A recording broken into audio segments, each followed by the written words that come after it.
See, government is not the vehicle for equality. Government is not the vehicle for equality. The vehicle for equality actually comes through the church. The church through God. That's the vehicle of equality, not the government. The government is not the vehicle for equality. I'll say it again. The government is not the vehicle for equality. The church is. Thank you so much for liking your comments and subscribing to the channel. Please share this with your friends.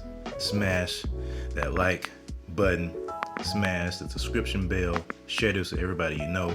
We're trying to make sure people understand that they're not victims, that they are empowered for greatness, and all this stuff that's out here that's telling them otherwise is false and will not benefit them in the end. So please, I appreciate that. Share that.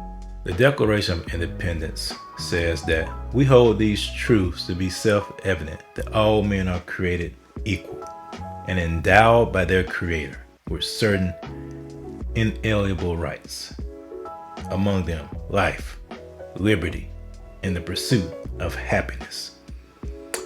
All throughout our founding documents and all throughout the Word of God, the principle of personal responsibility is evident. God gives us free will.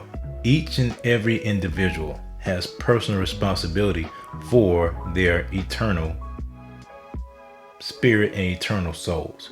You are responsible for how you live your life. The Bible talks about that every word that a person speaks, that person will be held accountable for every idle word that that person speaks. You have to give an account for the words that you used. Every word that you've used in your life, you have to give an account for. And I say this because there's a battle going on, but it's not the battle that people are aware of. The battle is what I call the politics of personal responsibility. So you have the traditional American value, which emphasizes personal responsibility, emphasizes individual freedom. And then you have the socialists, the Marxists, and the communists, the cultural Marxists that emphasize statism, that emphasize the power of the state over the individual. And that's why I call it the politics of personal responsibility. It's all about whose worldview are you going to subscribe to. The media, the culture, they all are pushing this statism over the individual. While they claim to be for the individual, they're actually doing the bidding of big government. They're actually doing the bidding of Marxists and communists and socialists. And I say that because whenever you have irresponsibility, that leads to instability. And when you have instability, that leads to uncertainty. And when you have uncertainty, people are going to cry out for something that they consider certain. And they're not going to turn to God.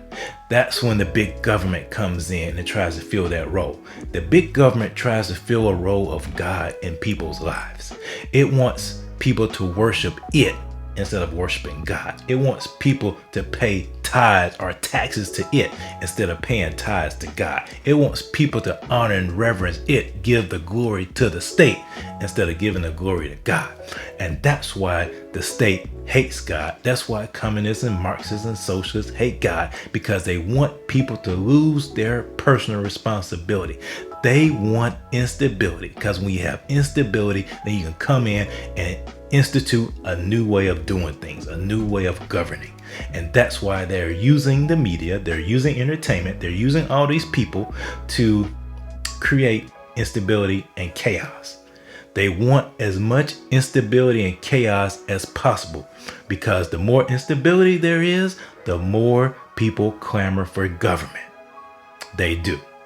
But the funny thing about it is, in the states where the liberals and the progressives have all the control, that is where you see the most instability. This is a map of the 18 states in the US where Democrats control the legislative and executive branches, or else have some veto-proof majority in the legislature. Democrats in DC often blame the GOP for foiling their progressive vision. When middle-class families see their taxes go up, they'll know Republicans are to blame. But if you zoom into these 18 states, there's effectively no Republicans standing in the way. So my question is, what do Democrats actually do when they have all the power? To answer this question, I teamed up with the Times editorial board writer Binya Applebaum. Okay, you got my attention. He's been thinking about and writing books about and reporting on this topic for decades. I think, Americans tend to view politics as a competition of us versus them, and they tend to think that if they would just get out of the way, then we can do the things that we want to do. There is no them standing in the way.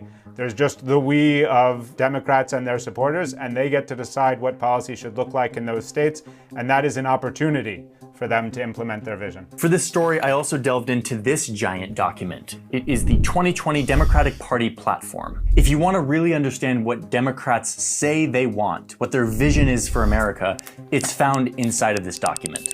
This document serves as a guide as we zoom into these states to answer this question. What do Democrats really do when they have all the power?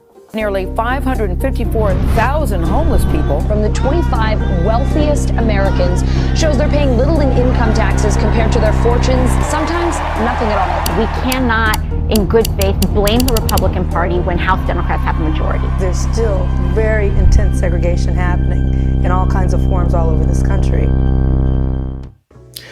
As you can see in that video, liberals, progressives, and others love to talk about equality when it comes to housing, love to talk about equality, that the rich should pay their fair share in taxes. But yet, when we look at those states that are controlled in the legislative branch and the executive branch by liberals, they don't live up to what they preach. They do not practice what they preach. And you want to know why?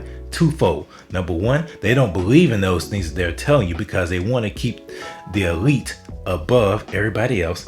And number two, they want the instability. That's the only way big government can remain in control, is when there's instability. See, when people take personal responsibility, when families are intact, there is less need for the government. Because the way God designed it that you have personal responsibility. And because your personal responsibility is based on your personal relationship with Him, then you have order there. And then you create a family. And in that family, you institute even more responsibility. The father, the mother, the children. And then thirdly, you have the church. The church helps to reinforce personal responsibility, helps to reinforce responsibility to God and to your family. But see, big government wants to usurp all of that. Big government wants to be at the top. So therefore, how does it get there? It gets there by instituting instability. And how do you institute instability? By destroying the family. You destroy the family, that leads to instability, that leads to irresponsibility, and that leads to uncertainty, and that leads to chaos, destruction. And that's what you have. That's why I call it the politics of personal responsibility. That is the battle. The battle is not about black and white. No, this is a smokescreen. The battle is not about LGBTQ and people that live straight. That's not the battle. Those are smokescreens. Those are things that the cultural Marxists are using to institute instability. Those are the things they're using to institute uncertainty. That's it. They are smoke screens to get your eyes, that shiny object, to get your eyes focused on that and take your eyes off exactly what their plan is and what they're doing. Just look at the states. Look at California. Look at New York. Look at Illinois. Look at all the states that are run by liberals and progressives and have been run by liberals and progressives for years, and nothing has changed. And my black people, you have to wake up to this, because we live in the majority of those states and in the big cities within those states. Nothing has changed. Why is that? Because they don't want it to. Because they want to remain in power. And you have to have instability. You have to have personal irresponsibility to remain in power. Because when you're personally irresponsible, see, when you're irresponsible in your own life, you're always looking for people to bail you out. And who can you call on to bail you out? You can call on the government. That's why in the black community, nearly 3/4 of the children born are born out of wedlock. That's why abortion rates is higher in the black community. They're selling the black community this false narrative that, oh, you don't have to be accountable for your actions. Here, take a pill. Oh, here, go to the clinic. That's false. That is false. You're always going to be responsible for the choices that you make, either here on this earth or hereafter. You're going to be held responsible. I'm going to be held responsible for the choices that I make. But see, the big government wants you to be a victim. But we are not victims. We are empowered for greatness. And we have to wake up and recognize what they're attempting to do. They're attempting to sow seeds of irresponsibility, to sow seeds of instability in our communities so they can come in and establish a foothold greater than what they have right now. So we have to push back on that. We have to fight back against anyone that's looking to cause instability, anyone that's looking to cause irresponsibility, no matter who it is. We have to be careful of the music that we listen to.